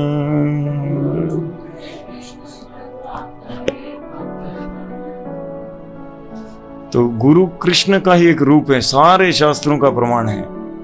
और गुरु रूपे कृष्ण कृपा करेन भक्त गणे, गुरु के रूप में आके श्री कृष्ण कृपा करते हैं, है ना। नहीं तो हम उनके शास्त्र पढ़कर या कहाँ भगवान कहाँ हम कहाँ कनेक्शन बिठा सकते हैं। वो कनेक्शन बिठाने के लिए अपना एक रूप लेके आते हैं, विस्तार करते हैं गुरु के रूप में। इसीलिए गुरु के मनुष्य बुद्धि ना करो कखम, गुरु के कभी भी मनुष्य बुद्धि नहीं करना चाहिए कि ये सामान्य मनुष्य है, नहीं तो बहुत बड़ा अपराध है। सामान्य मनुष्य नहीं होता है, वो लगते हैं सामान्य मनुष्य जैसा, क्योंकि वो उस समाज में है जहां पे भगवान कहते हैं कई हजार में से कोई एक प्रयास करता है सिद्धि के लिए, तो हजारों में से एक ही मिलता है, तो बाकी 9,999 है, उनकी नजर में वो सामान्य बने रहते हैं। लेकिन उस एक को समझना चाहिए कि ये श्री कृष्ण का ही रूप है, जो अंदर परमात्मा है रूप में है, वही बाहर गुरु रूप में है। तो ऐसा भाव हमको होना चाहिए। जिनका गुरु के प्रति भाव नहीं है वो लोग भक्ति में कभी प्रगति नहीं कर पाते हैं। श्री नरोत्तम दास ठाकुर क्लियर लिखते हैं, आश्रय लहिया भजे तारे कृष्ण नाही त्याजे। जो गुरु के आश्रय में रहकर भजन करते हैं, शुद्ध भक्तों के आश्रय में रहकर भजन करते हैं, तारे कृष्ण नहीं त्यजे, उसको श्री कृष्ण कभी नहीं त्यागते हैं। और बाकी जो आश्रय में नहीं रहकर भजन करेंगे उनका क्या? आर सब मरे अकारण, और सब अकारण ही मरेंगे, ऐसे ही आएंगे जाएंगे, वो भूल जाएंगे भक्ति समय के साथ। गुरु के प्रति श्रद्धा नहीं है तो फिर क्या हो। तो पहला अंग है प्रमाणिक गुरु का शरण ग्रहण करना। शरण ग्रहण करना, कई बार भक्त पूछते हैं कि गुरु चरणाश्रय करना है हमको, कराओ जी कराओ, तो ये कोई यज्ञ करना, कोई पूजा कराना, ऐसा कुछ है? गुरु चरणाश्रय हृदय से होता है ना। श्रील प्रभुपाद कहते हैं कि जब मेरे एक मित्र ने पहली बार मुझे खींच कर ले गया, बोला अरे चलो तुमको एक साधु से मिलो, मेरे का नहीं रहे, कोई इंटरेस्ट नहीं है मेरा, है ना। प्रभुपाद जब 22-25 साल के थे, बोले नहीं मैं बहुत देखा साधु, मेरे घर में रोज साधु आते हैं और सब ऐसे ही हैं, कोई चिल्लम वाले, कोई बीड़ी वाले, कोई मेरे को साधु में विश्वास ही नहीं रहा। और पिताजी रोज पकड़ के लाते हैं, खूब खिलाते हैं, खूब देते हैं, पर मेरे को मैं देखता हूँ दम नहीं है। अरे चल तो सही, तेरे को दिखाता हूँ, ऐसे पकड़ के ले गया। तो प्रभुपाद कहते हैं कि मेरा दोस्त मेरे को ऐसे खींच कर ले गया नहीं ले जाता तो क्या होता मेरा, ऐसे प्रभुपाद कहते हैं। तो प्रमाणिक गुरु से वास्तव मिलना बहुत है ना। हम लोग इस्कॉन से जुड़े ही थे, जब कुछ 2-4 महीने हुए थे, तो उस समय मैं 5 माला करता था। 2010 के दिसंबर की बात है ना। और हम लोग जुड़े थे कोई जून जुलाई में। तो चंद्रशेखर प्रभु हैं मंदिर में, आप लोग जानते हो चंद्रशेखर प्रभु। तो वो मेरे पास आए थे ऑफिस में, और कुछ लाइफ मेंबरशिप की इंस्टॉलमेंट लेने के लिए, वो भी इंस्टॉलमेंट में क्या देते थे। तो जब ऐसे उनको दिया था मैं, तो वो बोले कि आज एक बहुत बड़े संत आए हुए हैं, है ना। और यहीं पे बोले बापू नगर में एक भक्त है, उनके घर में उनका प्रोग्राम है शाम, आप आना बोले। तो ऐसे करके वो तो बोले मैं तो नहीं मिलूंगा वहाँ, मेरी कुछ सेवा है, और आप वहाँ पे पहुँच जाना। तो वो एड्रेस थोड़ा बताया था। अब हम लोग इतना व्यस्त रहते थे, पता नहीं क्या कृपा हुई, क्या भगवान का मैनेजमेंट हुआ, कोई चांस नहीं था जाने का। लेकिन अंदर से भगवान कहते हैं, है ना, गीता 15.15 में, है ना, भगवान कहते हैं मत स्मृति ज्ञानम अफोनम च, कि मैं सर्वस्य चाहम हृदय सन्निविष्ट, मैं सबके हृदय में बैठा हूँ। मत स्मृति में स्मृति देता हूँ, ज्ञान देता हूँ, विस्मृति देता हूँ, भुलाता हूँ, याद दिलाता हूँ, ज्ञान देता हूँ। तो भगवान का ऐसा मतलब हुआ, वो पुश करते करते ले गए जैसे भी करके, चलो। तो वहां पे पहुंच के जब मैं पहुंचा तो लेक्चर प्राय खत्म होने वाला था ऐसा, है ना। लेकिन लेक्चर के बाद में फिर कोई भक्तों ने मिलाया कि बोले ये भी इधर नया जुड़े। उस समय क्या है, बहुत कम कांग्रेगेशन थे भक्त ऐसे मंदिर में जुड़े हुए, है ना। और जो ऐसे माला वगैरह जप करते हैं बहुत कम लोग ऐसे थे, गिने चुने, गिनती के ऐसे गिन लो हाथ में, ऐसे इतने। तो बोले ये भी देखो महाराज, देखो ये लड़का अच्छा है, ये 5 माला करता है। इस ग्रेस महामूर्ति प्रभु थे उसमें, वो मिलाए थे, बोले कि देखो ये 5 माला जब करता है, ऐसे प्रणाम करो, ऐसे ऐसे प्रणाम करो। हमको प्रणाम करना नहीं पता था, तो प्रणाम किया, है ना। और फिर ऐसे करके बाद में मैंने कहा मुझे कुछ पर्सनल भी पूछना है, कुछ पूछ सकता हूँ? हाँ पूछ सकते हो। महाराज जब, गुरु महाराज जब प्रवचन के बाद में कर एक रूम बना रखा है गुरु महाराज का अलग से, आप लोग कभी जाएंगे, इस ग्रेस षडभुज प्रभु हैं, तो गुरु महाराज पहले जब भी आते थे उन्हीं के घर में रुकते थे, है ना। क्योंकि उस समय मंदिर में यहाँ टिन शेड और ऐसा कोई था, ज्यादा कुछ बना नहीं था, तो उन्हीं के घर रुकते थे। मंदिर बनने से पहले भी वहीं रुकते थे, तो जो भी कोई जुड़े हुए भक्त हों कोई वहीं आते थे, वहीं मिलते थे, ऐसा करके। तो फिर अलग रूम में थे, तो फिर जाके थोड़ा बातचीत करी, लेकिन उनके शब्द आज भी याद है। तो ये वास्तव में मतलब ये श्री कृष्ण की विशेष कृपा है। हमें पता ही नहीं, हम मिल मिला के आ गए, हम सोचे ठीक है ऐसे ही कोई साधु से मिल के आ गए, पर अंदर वही बात, जैसे साइनाइड का असर अंदर चला गया ना तो असर दिखाएगा। ऐसे ही वो अंदर गया, वो असर दिखाएगा अपना, वही असर दिखा रहा है, बैठे हैं आज भी भक्ति में। वो आध्यात्मिक पॉइजन अंदर चला गया, वही असर दिखा रहा है। है ना। तो आगे पढ़िए प्रभु जी, है ना। तो गुरु को हमें हल्के में नहीं लेना चाहिए, विशेष हमको लेना चाहिए। श्रीमद् भागवत का श्रवण एवं प्रवचन ऐसी धार्मिक विधि है जो मनुष्य को भगवान की सेवा तथा प्रेम के पद तक ऊपर ले जाती है। शिष्य की मनोवृत्ति प्रामाणिक गुरु को प्रसन्न रखने की होनी चाहिए, तभी वह आसानी से आध्यात्मिक ज्ञान प्राप्त कर सकेगा। देखो इससे पहले लाइन थी, मनुष्य को चाहिए कि वह गुरु से अत्यंत गंभीरता एवं आदर पूर्वक श्रीमद् भागवतम सीखे, है ना। तो हमको गुरुदेव के लेक्चर सुनना चाहिए, है ना। गुरुदेव के लेक्चर कम से कम रोज सुनना चाहिए। रोज नहीं सुन सकते तो 2-4 दिन में, नहीं तो हफ्ते में एक बार, है ना, सुनना चाहिए। अगर समय कम है थोड़ा सुन लीजिए, लेकिन सुनना चाहिए। यही मतलब प्रगति का रहस्य है। श्री गुरु चरण रति ऐ से उत्तम गति, ये प्रसादे पूरे सर्व आशा। भक्ति में भक्तों की भी आशा होती है, तो प्रमाणिक गुरु का शरण ग्रहण कर लिया, अब उनके चरणों में रति बढ़नी चाहिए हमारी। और बढ़ेगी कैसे? जब उनके बारे में सुनेंगे और उनके मुख से सुनेंगे। जब श्री गुरुदेव के मुख से सुनते हैं तो हमारे अंदर से जो बात मतलब हमारे सीधा हृदय में जाती है बातें, और वो बातें डिलेट नहीं होती, और उन बातों का जैसे जैसे स्मरण आता है वो स्मरण ही हमको बहुत पवित्र बनाता है। परीक्षित महाराज कहते हैं भागवतम के फर्स्ट कैंटो के लास्ट चैप्टर में, ये शाम संस्मरणात् पुंसाम सद्य शुद्ध्यन्ति वे ग्रहा, जिनका स्मरण करने मात्र से घर शुद्ध हो जाता है हमारा। स्मरण करने, केवल स्मरण आ जाता है, तो हम उनको सुनना चाहिए। और ये नहीं कि यार ये तो हम इधर से ही सुना था, हमारे वो प्रभु जी वो हमको सुनाते हैं तो सब सुना हुआ है, नहीं, उनके मुख से सुनना चाहिए। गुरु मुख पद्म वाक्य चित्तते करिए क्या, भले सुनने में विषय हो, है ना, फिर भी गुरुदेव के मुख से सुनना चाहिए। गुरु मुख पद्म वाक्य चित्तते करिए क्या, चित्त को शुद्ध करते हैं। आर ना करिए मन आशा, दूसरी आशा नहीं करनी चाहिए कि गुरुदेव से सुनने की क्या आवश्यकता है, मैं ये तो इधर से उधर से कहीं से सीख लूंगा, ओ प्रभु जी से जान लूंगा, इनसे अच्छा जान लूंगा। नहीं नहीं, गुरु के मुख से सुनेंगे तब हृदय में बैठेगा और वो शिक्षा काम आएगी, है ना, क्योंकि वही परमात्मा रूप में बैठे अंदर, और वो आपको समय पर याद दिलाएंगे। आप देखोगे 5-10 साल बाद आप ऐसा रियलाइज करोगे कि वास्तव में हाँ, हमने जो सुना था वही चीज बार बार याद आकर उस शिक्षा का हम पालन कर पाते हैं, और उनका सुना हुआ जब हम स्मरण करते हैं तो हम दृढ़ता से उसका पालन कर सकते हैं, शक्ति आती है, आध्यात्मिक बल आता है। ये रहस्य है।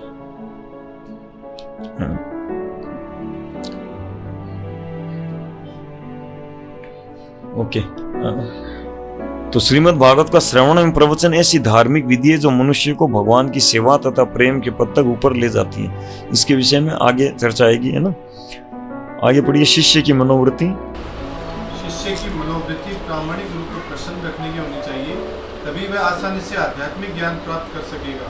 इसकी पुष्टि वेदों में हुई है, और श्री रूप गोस्वामी आगे बतलाएंगे कि किस प्रकार उस व्यक्ति को सब कुछ सरलता से प्रकट हो जाता है, जिसे ईश्वर तथा गुरु में अविचल श्रद्धा होती है। तो एक बार श्रील प्रभुपाद कहते हैं कि सारे शास्त्रों का, अपने शिष्यों को कहते हैं सारे शास्त्रों का सबसे उत्कृष्ट श्लोक कौन सा है। जितने भी शास्त्र आदि हैं, है ना, गीता भागवत जो हम पढ़ रहे हैं, है ना, बेस्ट वर्ष, है ना, कौन सा सबसे मुख्य श्लोक है, बताओ। वाह, यही बताया था शिष्य ने। प्रभुपाद ने कहा नहीं। और कोई? ये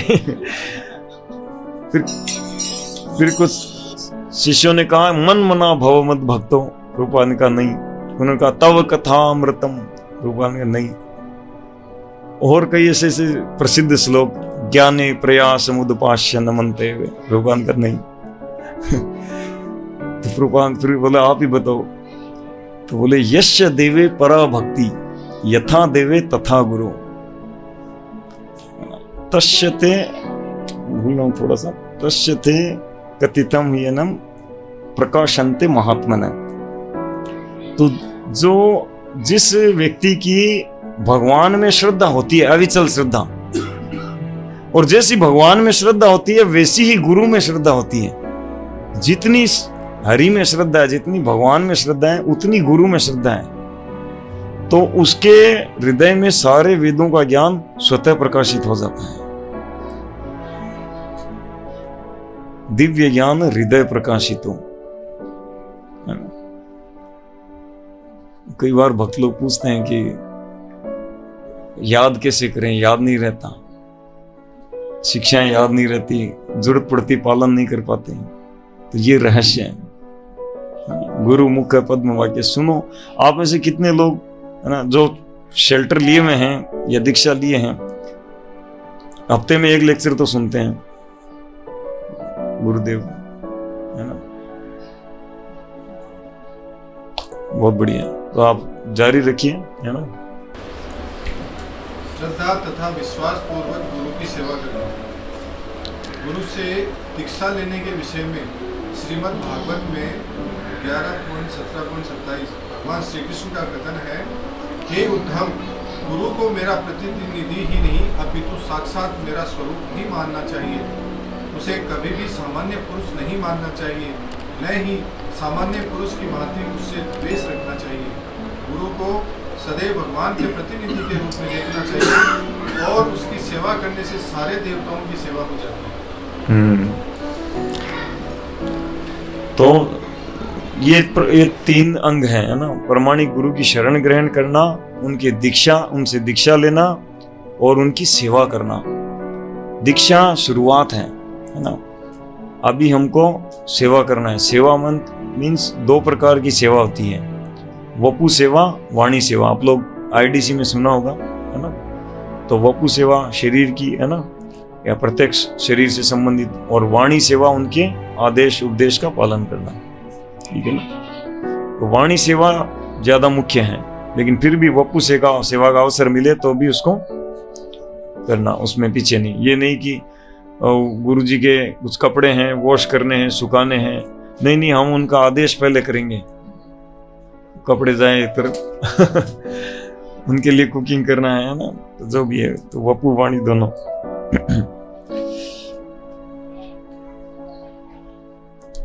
और आगे बाकी 7 अंग और हैं करणीय, आप लोग पढ़ लीजिए, है ना, इनके हम क्योंकि चर्चा में नहीं जाएंगे ज़्यादा, आप लोग पढ़ लीजिए, पढ़ के समझ जाएंगे।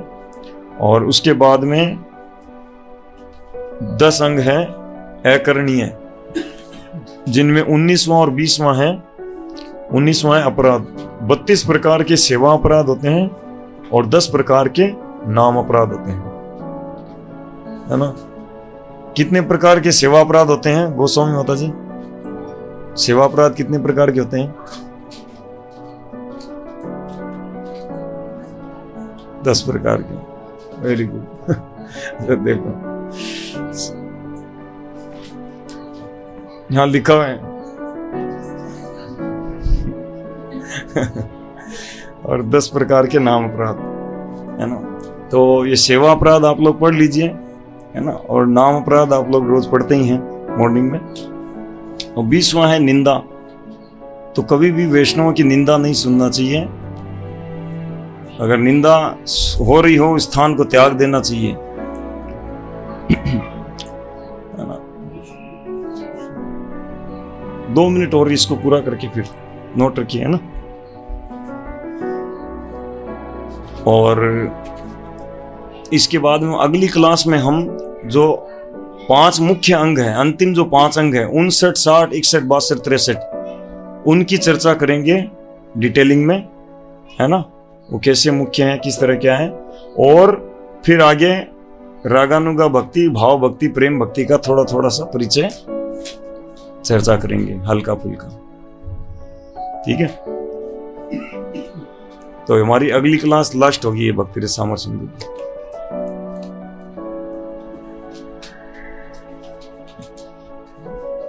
इंटेंसिव ट्रेनिंग प्रोग्राम के अंतर्गत हमने यही प्लान किया था कि हम उसको एकदम हल्के रूप में लेंगे।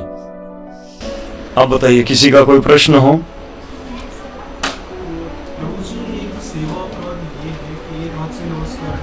हाँ,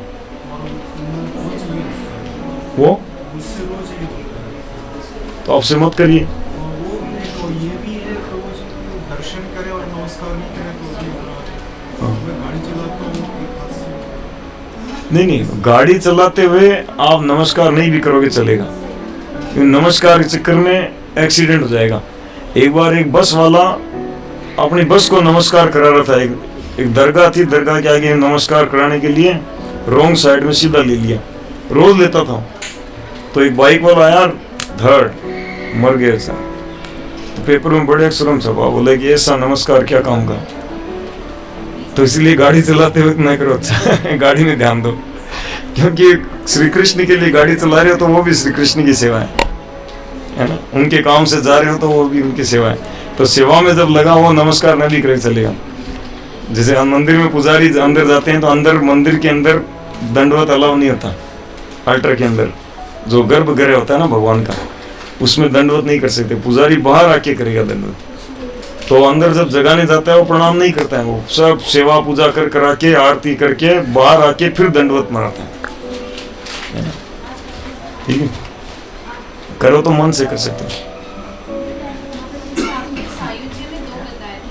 हाँ हाँ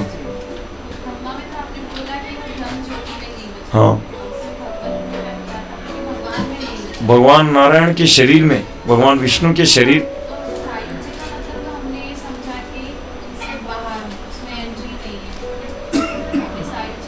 हाँ हाँ, वो भी एक्चुअली बाहर है, क्योंकि उनका धाम में तो कोई अस्तित्व रहा ही नहीं ना।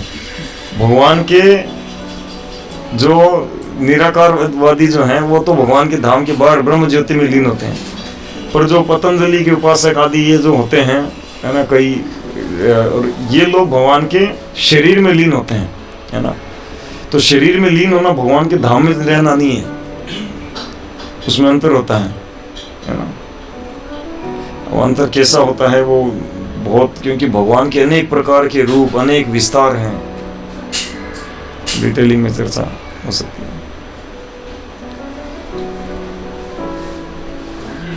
सुनते हैं कि जब एच वगैरह के सामने गुरु को या किसी को प्रणाम नहीं करना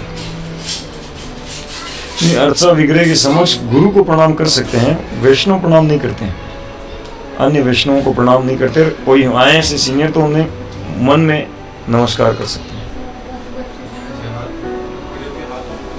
हाँ, तो उनके मन में। पंचांग या शास्त्रांग कई लोग करते हैं, हाँ, नहीं करना चाहिए। नहीं, कोई करे तो हाथ जोड़ के, विग्रह के सामने तो बाहर घंटों से बाहर प्रणाम करते, दंडवत प्रणाम करते हैं, तो वहाँ गुरु परंपरा की फोटो लगी हुई है, तो बादशाह कर सकते हैं। दोबारा बताएं। बादशाह का ये जो वैष्णव प्रणाम तुम बोलते हैं, हाँ हाँ, ये क्या, मैं जनरली बोलता हूँ उसमें, भगवान को प्रणाम करते समय नहीं, भगवान को प्रणाम करते समय हम गुरु को प्रणाम करते हैं, प्रभुपाद जी को प्रणाम करते हैं, और फिर सीधे भगवान को प्रणाम करते हैं, है ना। तो परंपरा को अलग से करने की आवश्यकता नहीं, गुरु को प्रणाम करते हैं, सब प्रणाम हो गया।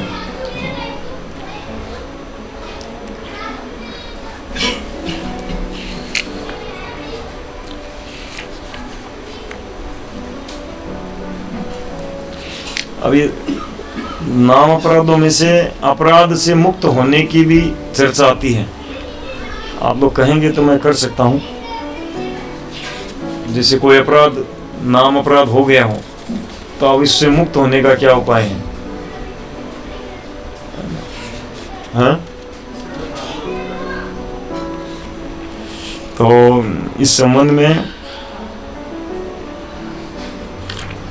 पहला नाम अपराध से मुक्ति का उपाय, और तीसरा और 10वां, तीन चर्चा करते हैं, है ना, हमारे ज्यादा जिनका काम पड़ता है। पहला नाम अपराध क्या है?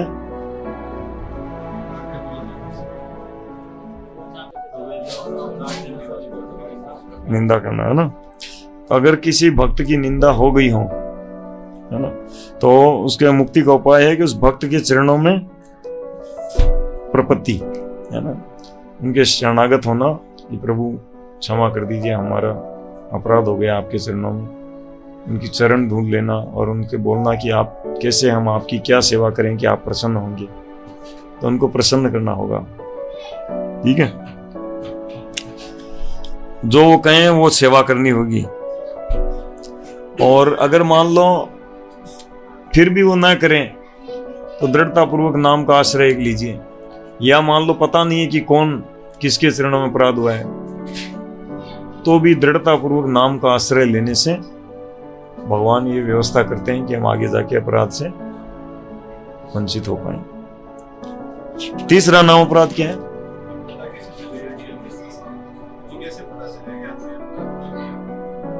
अपराध कर दिया। अपराध का परिणाम ये होता है कि संसार में मन बहने लग जाता है और भक्ति में कम होने लग जाता है।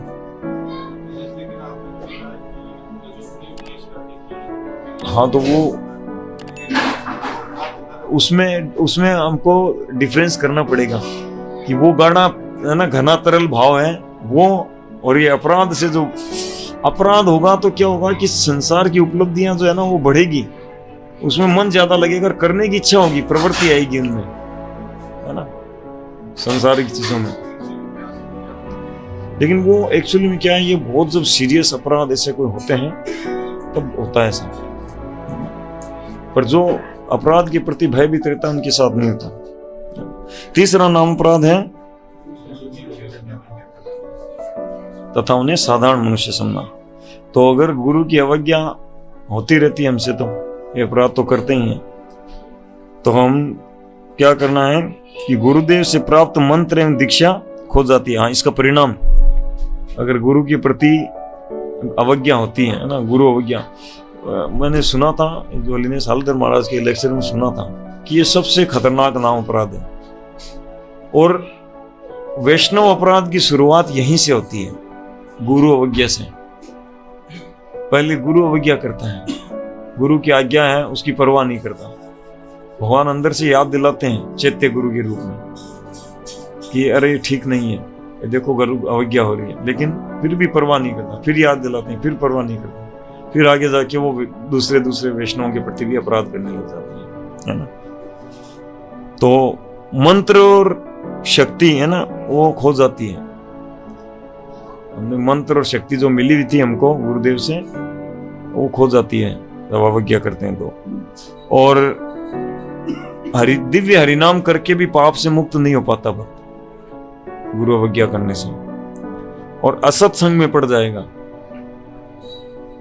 असत्संग में पड़ जाएगा, असत्संग के पूरा चपेट में आ जाएगा। तो इसलिए गुरु अवज्ञा नहीं करना चाहिए। कभी हो गई हो तो फिर से वापस ट्रैक पे आ जाना चाहिए कि अरे हाँ हाँ हाँ ध्यान रखेंगे। और इससे मुक्ति का उपाय क्या है? असत्संग को त्याग देना चाहिए। अगर गुरु अवज्ञा हो गई है और ऐसा करके उसके अवज्ञा के कारण स्वरूप, जैसे मान लो अवज्ञा, जैसे कोई गुरु ने कहा था 4 नियम पालन करना, लेकिन फिर भी क्या है 4 नियम तोड़ दिया, कहीं कहीं चाय पीने लग गए पीछे से, है ना, कोई तंबाकू खाने लग गए किसी कारण से, तो क्या है गुरु अवज्ञा है। 16 माला का टारगेट दिया था, माला छोड़ दी। कहा था केवल कृष्ण प्रसाद खाना है, अभी भोग लगाना बंद कर दिया। और बाहर रेस्टोरेंट में और में धूम धार एकदम लगे हैं हर कुछ खाने में। तो ऐसे करके अवज्ञा करते हैं तो ये हो जाता है। तो वो व्यक्ति फिर असत्संग में पड़ जाना, गिर जाना, ये सब हो जाता है। तो उपाय क्या है? पहला उपाय है असत्संग को त्याग देना चाहिए सबसे पहले। जब होश आ गया हो, ऐसे कभी हुआ मान लो, होश आ गया कि अरे मैंने तो बहुत गलती कर दी, गुरुदेव की प्रति अपराध है, तो सबसे पहले असत्संग को छोड़ना कि अब मुझे इन एसोसिएशन में जाना ही नहीं। दूसरा, असत शास्त्र, कोई दूसरा चीजों में, दूसरा कोई शास्त्र लिटरेचर पढ़ने में, कोई है ना, कई बार व्यक्ति क्या होता है ये भी पढ़ रहा है साथ में कॉमिक्स पढ़ रहा है, या वो क्या वो फिल्म कथा आती थी ना पहले, वो नोबल उपन्यास, नोबेल, है ना, या कोई दूसरी संसारी चीजों में रुचि। कई बार लोग स्टेटस में रुचि बहुत लेते हैं, दुनिया के स्टेटस देखने में, है ना, या लोगों ने क्या अपने फेसबुक पे कौन सा वो सेल्फी लगाई है, देखता हूँ वो कहाँ गया है, वो कहाँ गया। तो ये असत शास्त्रों को त्याग देना चाहिए इधर उधर, और अत्यंत विनम्रता पूर्वक गुरुदेव के चरणों में शरणागत होकर पुनः प्रतिज्ञाबद्ध होना कि आगे चलकर सर्वथा ये भाव बनाए रखेंगे। ठीक है, असत्संग त्याग देना, असत शास्त्र त्याग देना, इधर उधर न्यूज़पेपर को जो शास्त्रों की तरह पढ़ रहे थे और न करके 2-5 मिनट वाला सलटा के उतना ही, या न भी पढ़े तो कोई दिक्कत नहीं। और गुरुदेव को शरणागत हो जाना कि अब से मैं नहीं त्याग करूं, आपकी अवज्ञा नहीं करूंगा। ठीक है, हरे कृष्ण। तो अगले सप्ताह 5 मुख्य अंग की चर्चा करेंगे, और आप लोग जब तक बाकी के अंग पढ़ के आइएगा, है ना। हाँ, चैप्टर कौन सा है? अभी 64 अंक तक शायद 11वां-12वां चैप्टर चला जाएगा।